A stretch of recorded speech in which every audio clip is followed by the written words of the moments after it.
Abstraktsionism kui tegelikkuse teistmoodi kujutamine, kui idee millestki, mis saab inspiratsiooni reaalsest maailmast, tundest, emotsioonist.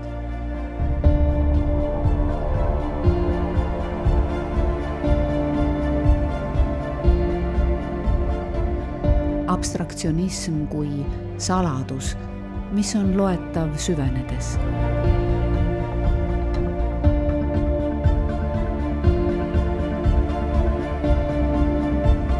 Olev Subi on öelnud, et ta maalis oma teoseid seni, kuni need hakkasid end ise looma, ise edasi maalima.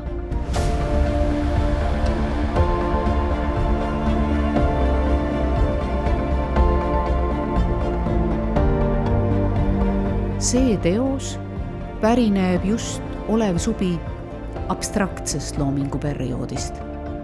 Maal kujutab monoliiti, omaette tähendusrikast sümbolit kunstis, millegi taassünni metafoori, teatud uue intellektuaalsuse avaldust.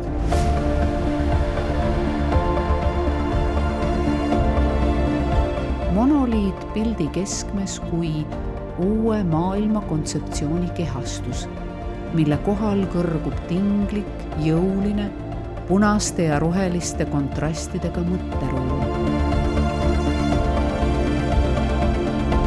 Ja kõrval kujustub miraažlik vaade otse kui ühte mineviku hetke ning maastikuvärav kutsumas kusagile selle kõige vahele.